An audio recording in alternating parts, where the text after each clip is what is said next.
Bismillahirrahmanirrahim. Assalamualaikum warahmatullahi wabarakatuh.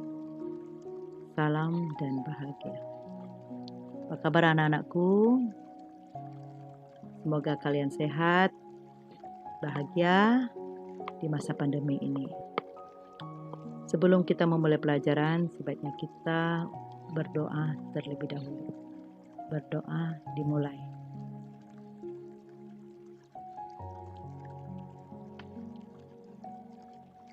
Selesai. Sebelum kita mulai pelajaran, Ibu akan mengingatkan kembali pelajaran kalian di kelas 10, yaitu tentang ciri-ciri makhluk hidup. Siapa yang masih ingat tentang ciri-ciri makhluk hidup? Pertama, bernapas. Ya, yang kedua adalah ciri kedua adalah terjadinya pertumbuhan, juga terjadinya perkembangan. Nah, anak-anakku sekalian, pada pertemuan kita kali ini, Ibu akan menjelaskan tentang pertumbuhan dan perkembangan.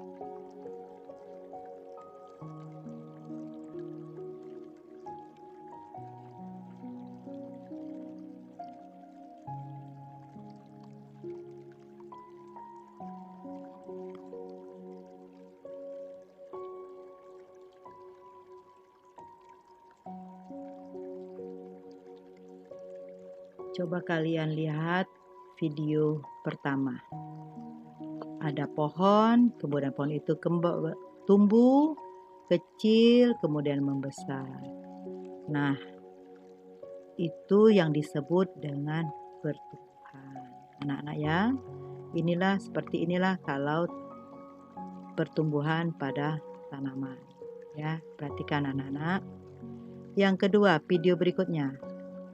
Setelah dia tumbuh besar, kemudian dia berbunga. Nah, tanaman yang berbunga ini yang disebut dengan perkembangan.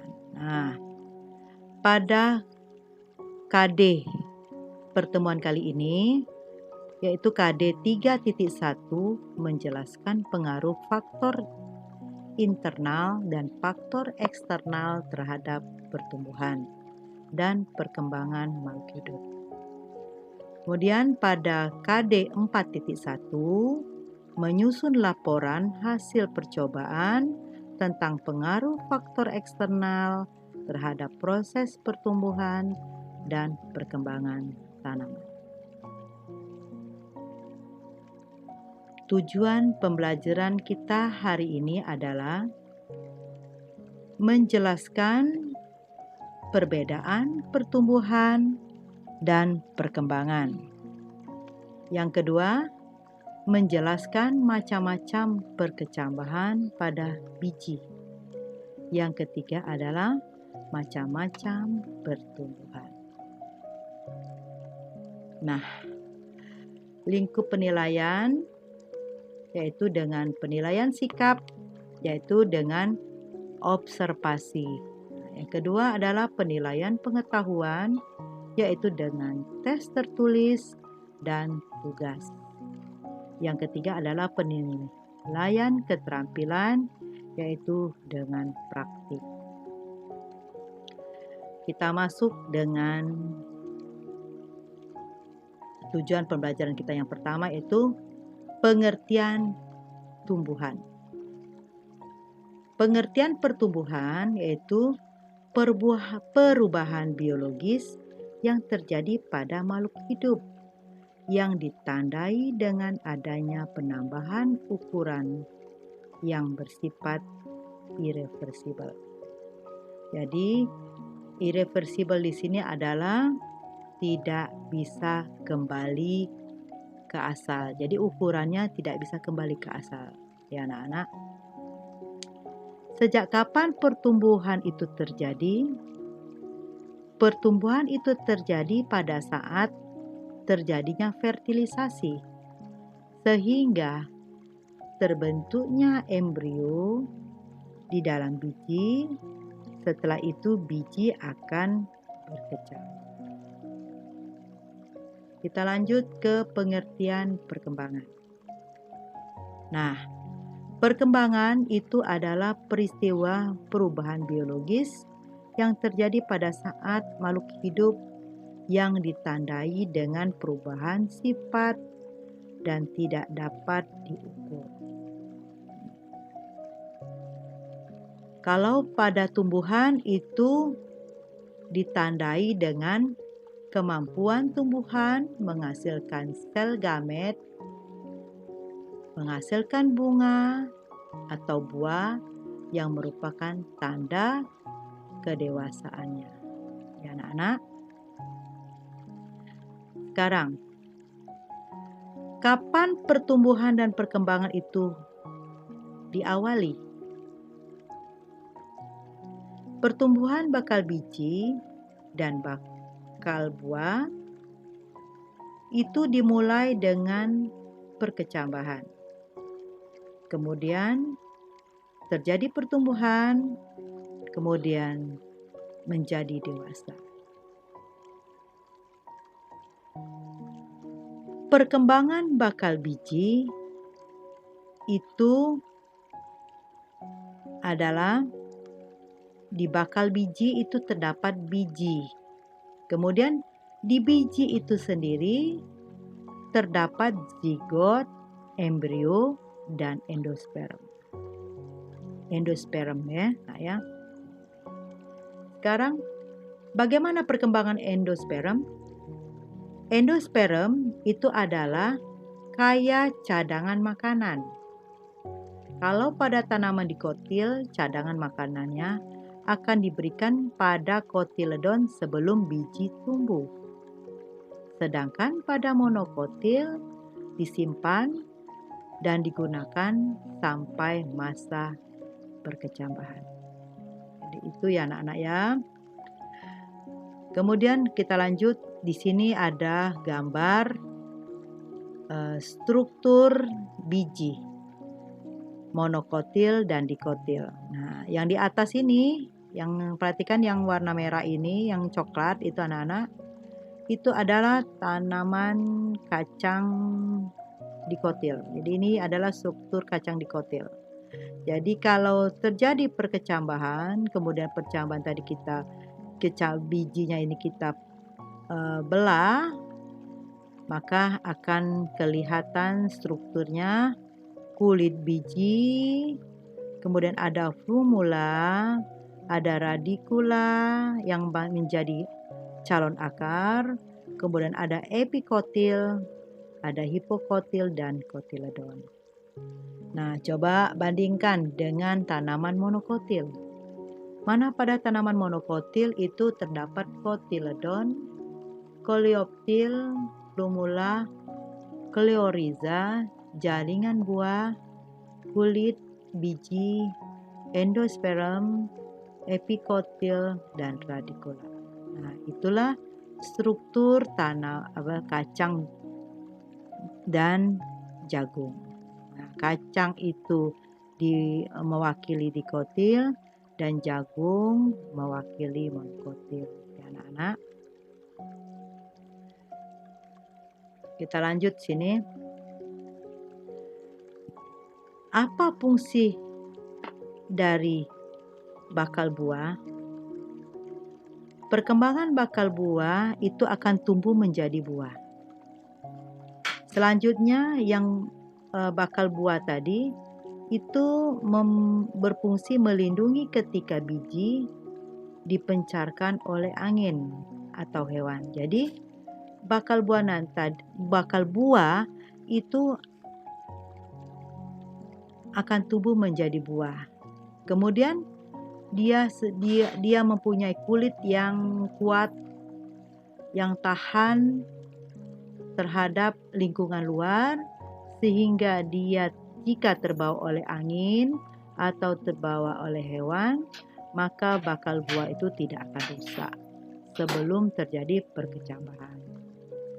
Sekarang kita masuk setelah biji tadi jatuh di tempat di tempat yang cocok, yang dibawa oleh angin atau hewan, maka terjadilah perkecambahan. Apa itu perkecambahan? Adalah berakhirnya masa dormasi biji. Nah, kemudian dimulai kapan perkecambahan itu? Dimulai jika air masuk ke dalam biji secara imbibisi. Maka air yang masuk tadi akan mendorong aktivitas sel untuk mengaktifkan hormon-hormon yang ada di dalam biji, seperti hormon giberalin dan enzim-enzim seperti lipase, protease, amilase. Kemudian dia juga memecahkan cadangan makanan yang ada di biji, kemudian menghasilkan energi yang digunakan untuk perkecambahan. Pada biji itu terdapat 3 embrio. Nah, satu embrio yang akan menjadi akar yang disebut dengan radikula, yaitu calon akar. Yang kedua, daun lembaga yang disebut dengan kotiledon. Kemudian yang ketiga, batang lembaga atau disebut cauliculus. Jadi ada 3 embrio yang terdapat pada biji.